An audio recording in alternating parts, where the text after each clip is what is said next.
everyone, Hungry Reader here. And if you're like me, you just saw Legends of Oz in theaters today. You didn't? Oh, you went to see Godzilla, didn't you? I guess I'm kind of lame like that. But I'm a big Oz fan, so I had to go see it. So here's my review. I don't usually do movie reviews because, I'm the Hungry Reader.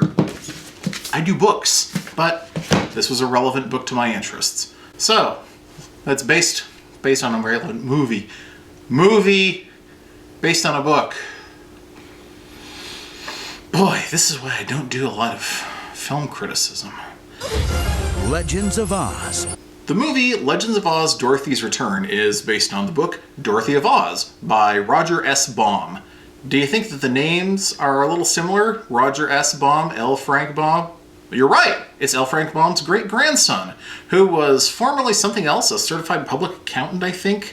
And then he gave writing Oz books a whirl, and it allowed him to retire early and take up writing children's books for a living. I wish I could do that. But this was actually his very first Oz book, Dorothy of Oz, but it's not his first Oz movie, as we'll get to in a few minutes. But for now, let's talk about the new movie, Legends of Oz, Dorothy's Return.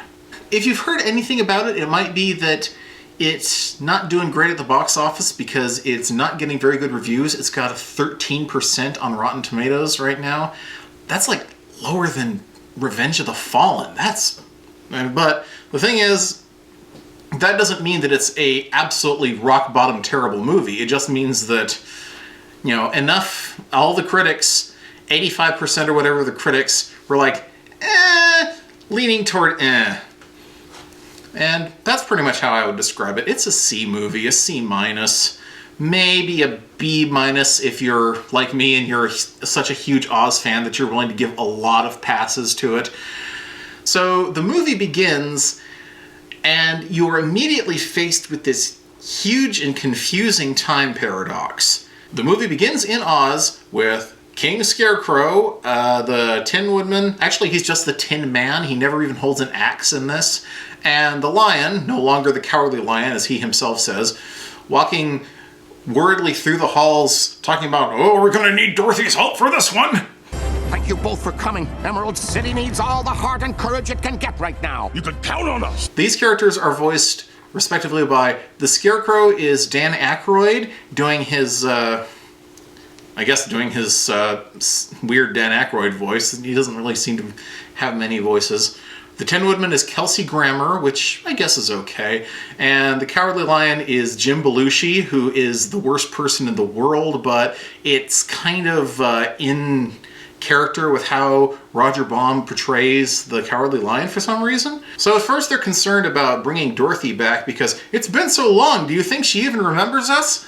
And then the Scarecrow says, not necessarily. Time travels differently in Oz than it does in the real world, or the outside world, or I don't know why he would think of the outside world as not being real, but he says that even though for them it's been, hundreds of years, for Dorothy it's like coming back the very next day.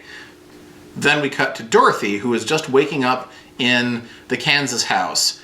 Yeah, the one that was blown up to Oz in the tornado and landed on the Wicked Witch of the East. Somehow it's back in Kansas. Well, whatever. I guess they're going with the idea that Oz was all a dream, except it's clearly not a dream. And Dorothy wakes up and goes outside, and remember, it's the very next day since her original adventure into Oz, and walks outside, and it's 2014. Now, this doesn't seem unusual to her, so we're already in this weird paradox where the events of the Wizard of Oz movie happened, but they happened in the present day instead of 1939 or even 1900. I mean, Return to Oz had something going on like that too, because it took place in 1899, whereas the movie that ostensibly preceded it, that the Ruby Slippers came from, happened in 1939.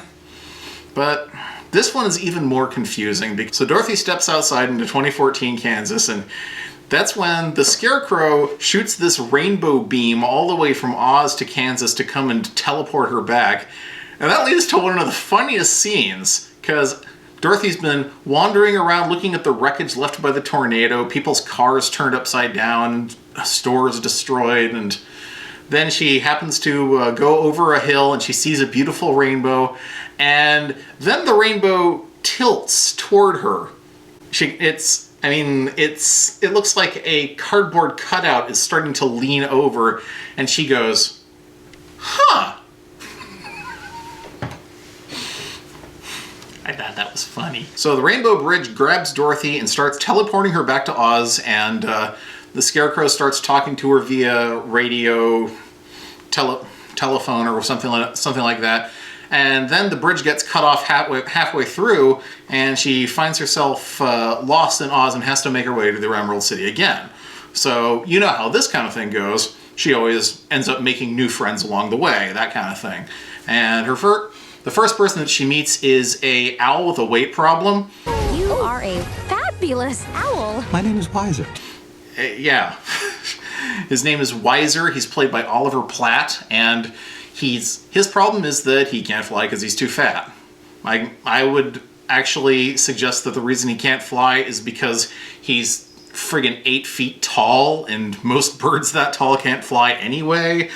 But anyway, the reason he's so fat is because he lives just outside of this giant candy kingdom, and now as soon as they go into the candy kingdom, you are going to have the same thought. Everyone is going to have the same thought. Beep, beep. What are they saying? Peep, peep, peep, cheep. Can't you hear that? Wreck-It Ralph. Yeah, that's exactly it. It looks exactly like Sugar Rush. I mean, they don't even make any pretense to the idea that this is not Sugar Rush. They get in trouble for eating candy, but when the candy people learn that it's Dorothy, they let her go, along with the big fat owl who is on his 500th violation of this rule, but I guess Dorothy pulled some strings. Some taffy strings. And that's when they inform her that they've sent one of their officials to the Emerald City and he hasn't come back yet. So they send the person who arrested them, Marshall Mallow, as her next friend to join them and find out what happened. Marshall Mallow will keep me safe. You have my word. Marshall Mallow is the best character in the movie. He's designed really well. He looks neat. He looks like a sort of upgraded candy version of Homestar Runner.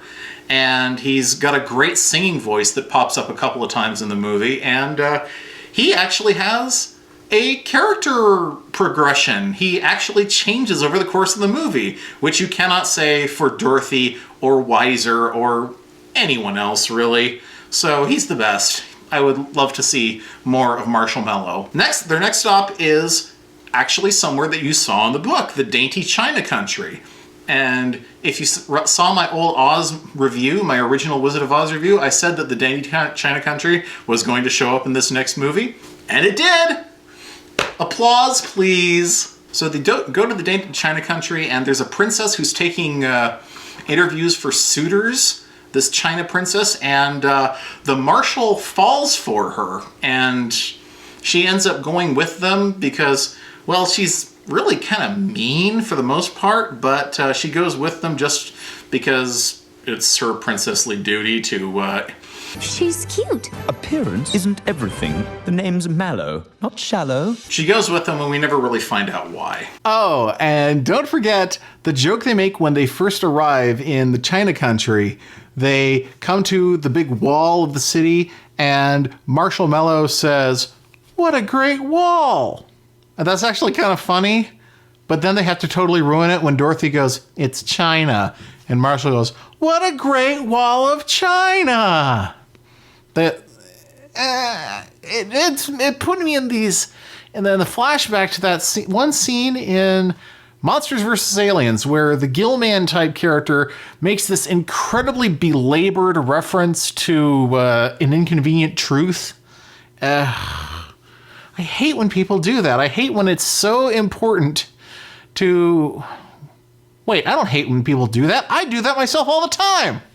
So we've got Dorothy, Fat Owl, Soldier with a great singing voice, and Whiny Princess all skipping down the yellow brick road, and then they come to a place where it's been washed out by a river. The river itself leads to the Emerald City, so they decide to build a boat, and this is where we get to see Patrick Stewart gleefully slumming, which is what he does in all movies. You know, Patrick Stewart, all that matters to him is what he gets to do live on stage, and anything else is just feeding his habit. So he loves to do things like Jimmy Neutron and that kind of crap. Anyway, he appears as a tree who volunteers his own wood to be turned into a boat, which is a little weird, but it's what happened in the book. So they somehow cut down the tree, which is weird because the Tin Woodman is not with them. I guess they just had the owl shoulder it really hard or something. And there's this big musical number. This is a musical, by the way. I never brought that up. Yeah, there's songs, and they're pretty forgettable, but this is probably the best one because, well, for one thing, everyone gets a part. The owl gets to sing, the marshmallow guy gets to sing, and also there's a bunch of scenes with actual familiar Oz characters. Because the queen of the field mice actually shows up here, and the mice help with building the boat. And the queen is actually being in a carriage being drawn by the sawhorse. I have no idea how the sawhorse got made, since there's no Ozma or anything in this universe, but, you know, whatever. Although it could just be a different sawhorse, because instead of, you know, being made of one big log, his body is this bundle of sticks, which is a little unusual and suggests a mean name you could call him, but I don't mind. It could be just, yeah, if sawhorses are a new form of public transportation, I can get down with that. Well, they don't really build a boat out of the tree so much as they just build a boat on the tree's back. The tree is basically humanoid. It has a big head, and the head becomes the figurehead of the ship. And so they ride down it to the Emerald City, and they find that it's been taken over by flying monkeys. It was somewhere around here that we see what's happened to Dorothy's other friends. The Scarecrow, the Tin Woodman, and the Lion are all in the clutches of the evil Jester. Now, the Jester is played by Martin Short, and the weird thing about him is that he's supposed to be the Wicked Witch of the West's brother? I mean, is every sibling related? I mean, first the Wicked Witch of the East is her sister, and now there's this Jester who's her brother, and he has a really weird problem in that he can't take off his Jester costume. He can just rip it off, but he's got another one of the same color underneath, which is pretty funny because he can always show up in a different color in every scene and it doesn't matter. Although you'd think he'd eventually get tired of just ripping off his union suit. I can't take this off ever. But he has flying monkeys because, well, I guess somebody had to take them. And he's got this one flying monkey with a purple mohawk that he's always abusing. Oh, I don't speak monkey. And at one point, he actually takes the monkey's wings away. Just to be mean, really. I'm sure someone else has observed it in the past. I don't have to make this judgment, but in some ways, a story is only as good as its villain. You can get away with a story that has no villains, like... Ooh. Kiki's Delivery Service. No villains in Kiki's Delivery Service. It's just about Kiki versus herself. And that has witches and broomsticks, and that's okay. But, you know, if your villain is just mean for the sake of being mean, then you don't have a villain. The reasoning they gave behind the Jester being such a bad guy is because he was always in his sister's shadow. So it's kind of like, you know, Luigi going bad, I guess. I don't know. There's a big fight with the flying monkeys, and the China Princess gets smashed. And there's a kind of a touching scene where Marshall Mallow actually takes marshmallow bits out of his armpit, I think, to glue her back together. Which, you know, the idea of healing someone with your own gooey white bodily matter is, I don't think is lost on anyone. When Dorothy finally reaches the Jester's headquarters, I guess, she finds out what's happened to the Marshal's candy superior, who is this big red candy apple-looking guy who looks a little bit like a candy version of TikTok, but not really. But what's happened is that the Jester has turned them all into marionettes. I guess it kind of fits his theme, sort of. and they're all marionettes that go, "Hail Jester, we love you, Jester." And then they have the big fight, and Dorothy grabs the Jester's wand and smashes it, and then everything's okay, and they send her back to Kansas. And this is where we wrap up the Kansas subplot. I didn't even get into the Kansas subplot because it's so confusing to me. See, back in Kansas, Dorothy wakes up in her house that really shouldn't be in Kansas because it was carried away by a tornado in the first place. I wonder what house it was that she woke up in if it wasn't her own that killed the witch. Anyway, Anna and Uncle Henry are there, and Uncle Henry looks sort of like the dad from Alf. He just does. They're saying, "Oh, Dorothy, thank goodness you're all right. After you were gone for a whole day after the tornado, and then you woke up in your own bed for some reason we don't find that peculiar at all, because maybe it was a dream and maybe it wasn't." I don't know. This is why I really don't like when they try to if you make an Oz movie that takes place after The Wizard of Oz, if you go to way too many lengths to make it seem like it's a sequel to the MGM movie. This big sports car roars up, and it's somebody who claims to be a government official who is condemning people's land that's been damaged by the tornado and making them leave their house. And that's why Dorothy went on that big, sad tour through her small town in Kansas in the present day that she somehow lives in. But when she gets back to Kansas, I guess somehow she learned a lesson about things not being what they appear. Dorothy didn't learn a lesson in Oz. At no point did she learn a lesson. So it's kind of weird that she gets back and she knows exactly what to do, which is to call the guy on his qualifications. And that's when they find out that he doesn't actually work for the government. He's just a con man who's going around claiming people's houses and buying them up for cheap. And this was very clearly the Jester, by the way, the villain in Kansas. They did the whole Miss Gulch thing with him. So I wonder if this, it just occurred to me in the original movie, they said Miss Gulch owned half the town. So I wonder if, since the Jester was the Wicked Witch of the West's brother, does this mean this guy was Mr. Gulch? I don't know. So then the movie's over, and then there's lots and lots and lots of credits. I mean, lots of special thanks credits. This movie has like at least 12 different producers, and then there were a whole bunch of special thanks in loving memory and a bunch of things that were credited to families, like the Banks family, the Blue family, Mr. and Mrs. Bojo Jones, I don't know.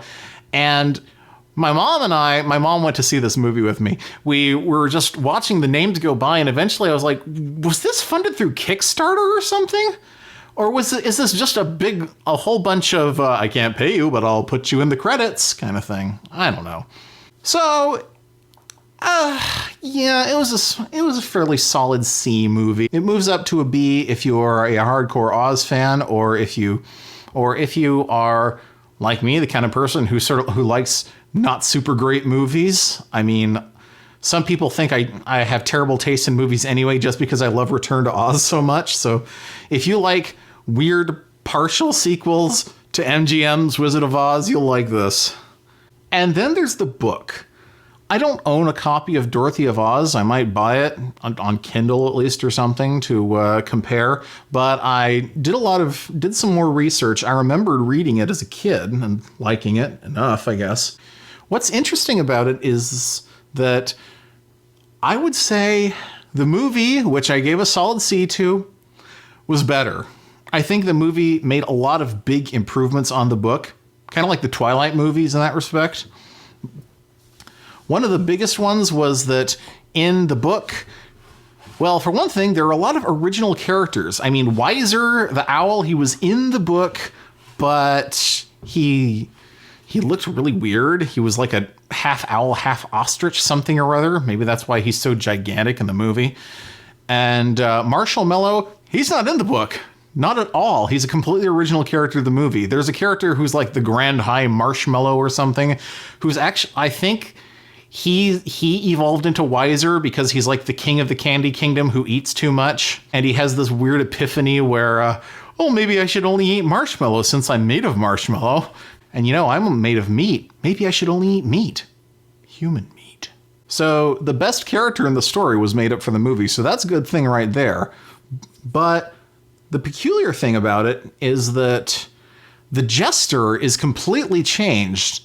What they did in this movie was they erased all of the references to the earlier Oz books, and there were actually a few. Dorothy talks about lunch pail trees and things like that in the book, and the jester is actually tied in the book to that whole weird story about Quilala and Gaelette from the original book, the one about the sorcerer queen who enslaved the flying monkeys and put them in the control of the cap. That's completely dropped for the movie. In the movie, the jester is just the witch's brother. But in the book, the jester's motivation for being such a bad guy is that he doesn't realize he's a bad guy. He's just a prankster who takes it way the hell too far. And the way Dorothy beats him in the book is that she says, "Remember what it was like when people laughed?" And the jester's like, "That's right, I did used to make people laugh. Where did I go wrong?"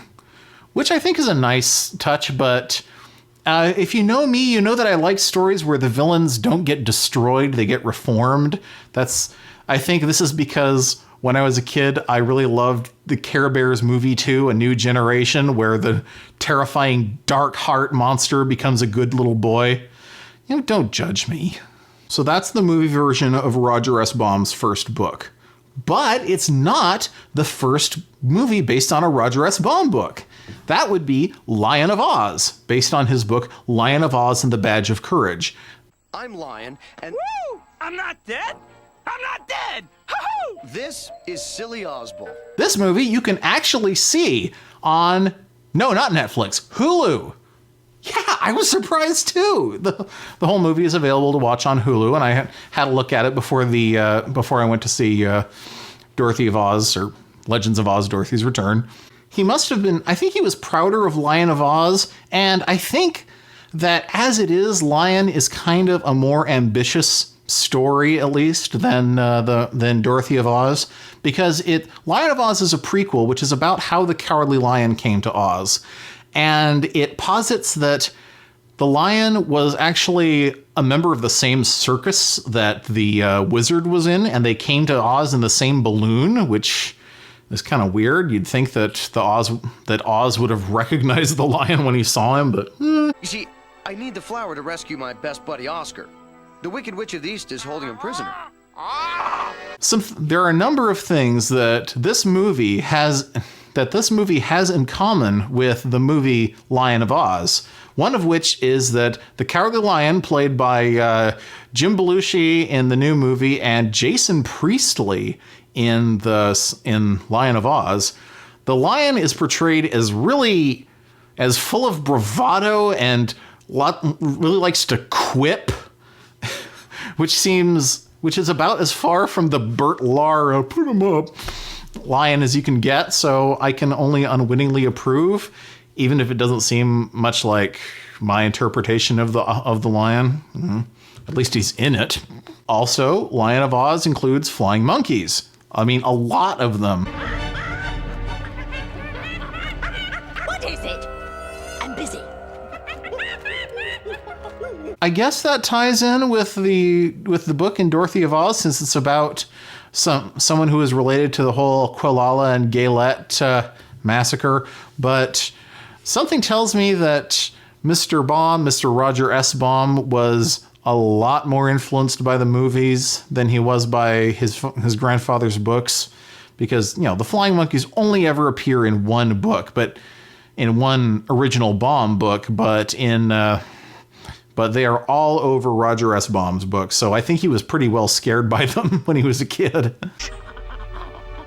What are you waiting for? And now that I think of it, he was born in 1938, so he would have been 1 when the movie The Wizard of Oz actually came out. So he might have gone to see Great Grandpa's movie and been scared, diaper-fillingly scared when the Flying Monkeys came on, so that could be a source of it, but I probably shouldn't psychoanalyze an author. Silly me. But the really weird thing about Lion of Oz as relates to Dorothy of Oz is that the villain of Lion of Oz is the Wicked Witch of the East. And her motivation is that she is sick of living in her sister's shadow. Again, once again, I'm psychoanalyzing, but I'm kind of starting to sense that maybe Mr. Roger S. Baum is tired of living in his great-grandfather's shadow. I don't know. Or maybe he really does have a big brother who gets all the accolades or something like that. You know, at least it's not a twin brother. I mean, it's bad enough for... You know, it's bad enough when you have a big brother who's better at you than everything. What if your big brother is only bigger than you by 2 minutes? This is the life that Luigi has to worry about. And the Hello Kitty sister has to worry about. So, Legends of Oz, Dorothy's Return. Is it as good a movie as, say, Oz the Great and Powerful? Nah, I wouldn't say so. Is it as good a movie as Return to Oz? Hell no. Is it as good a movie as The Wizard of Oz? You know? I'm not a big fan of MGM's Wizard of Oz. I mean, I recognize how important it was, how important it still is to film, but it just doesn't really entertain me. I mean, I didn't own a copy until the riff tracks for The Wizard of Oz came out, which is great, by the way. Oh, if you haven't seen it, yeah, get the riff tracks. And if they ever get a Kickstarter going to do The Wizard of Oz live in theaters, I will be top tier. Top! There have been a lot of movie sequels to The Wizard of Oz that come as close as they can to being a sequel to the MGM movie without actually being MGM property. And the one that is the official sequel, Journey Back to Oz, that's one of the worst. If you wanted a sequel to the original MGM movie, this one might actually be the best of the lot. For a very select group of people. I think I want to talk about Ozma of Oz next. Hope you're hungry. I can't seem to find the yellow brick House? Wall? Fireplace? Road. Oh, of course. Why would you be looking for a yellow brick wall?